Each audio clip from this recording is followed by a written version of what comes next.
Now that he has given that answer, do you view this as a closed issue, or what is your response? Well, it is for me. I have said I am proud to support Joe Biden for president. I believe him when he says it didn't happen, but I also believe him when he said let them look into the records, and that's what they should do. But I'm not going to answer this question again. I will just say I have every confidence that Joe Biden will be a great president of the United States. Isn't there so much here? First of all, I love that Nancy Pelosi, because the media effectively works for her and she knows it, right? I mean, the media are like her lackeys. So she can just say, I'm not answering this question again. Do you think any other politician would get away with that? You know, how many times was Trump asked about Vladimir Putin or a conversation with Russia or, you know, whatever? How many times did they ask him the same stupid, dumbass question? How many times in the COVID pandemic response press conferences he's had do they ask the same, oh, why do you support hydroxychloroquine? Why do you, they hammer part of the propaganda effect that liberals love is the repetition of a question meant to undermine. Just keep asking, keep asking. It doesn't matter that the answer is always the same. Keep asking, keep asking. It keeps it in the mind of people listening. And Pelosi's like, excuse me, talking to the journos here, you do as I say. I'm not answering this question again. Oh, yeah. Speak truth to power, right? That's what journalists do. Please. Lapdogs for power. That's what journalists actually are in this country. But Pelosi's not alone here. You also have Governor Whitmer.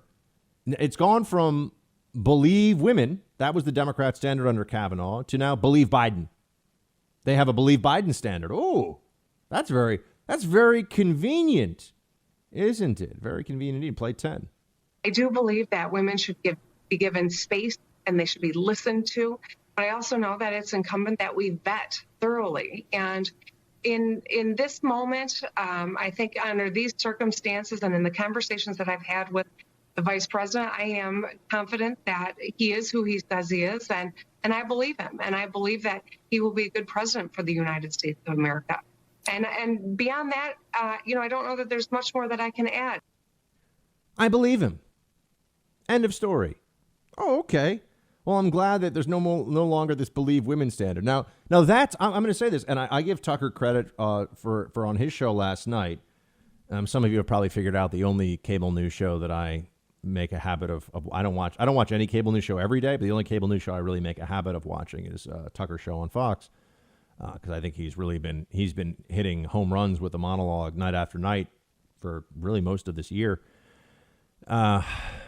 But a lot of the other a lot of the other cable news shows on other channels are horrible. But anyway, there's a fair bit of repetition, it feels like, on some of these shows, even the ones where I like the people that are doing the shows.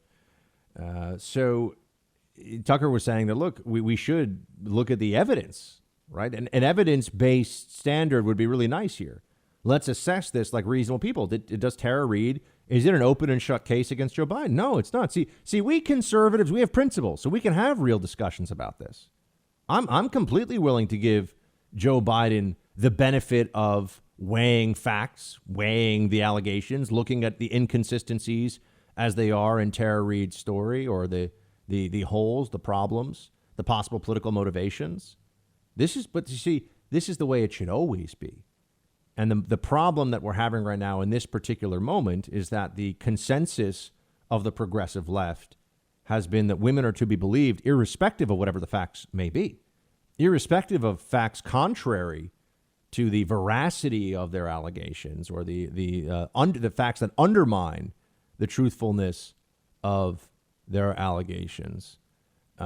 So, as I look at this now, I just say, oh, notice how we are already having some of our biggest voices on the right say, look, maybe Joe Biden didn't do this.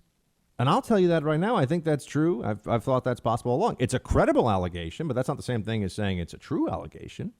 Credible doesn't mean true.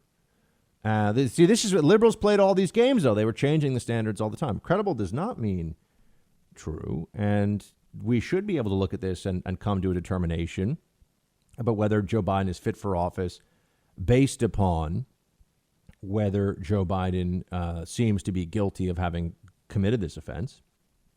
Even though I know it's not a judicial proceeding, we should be able to analyze this, right?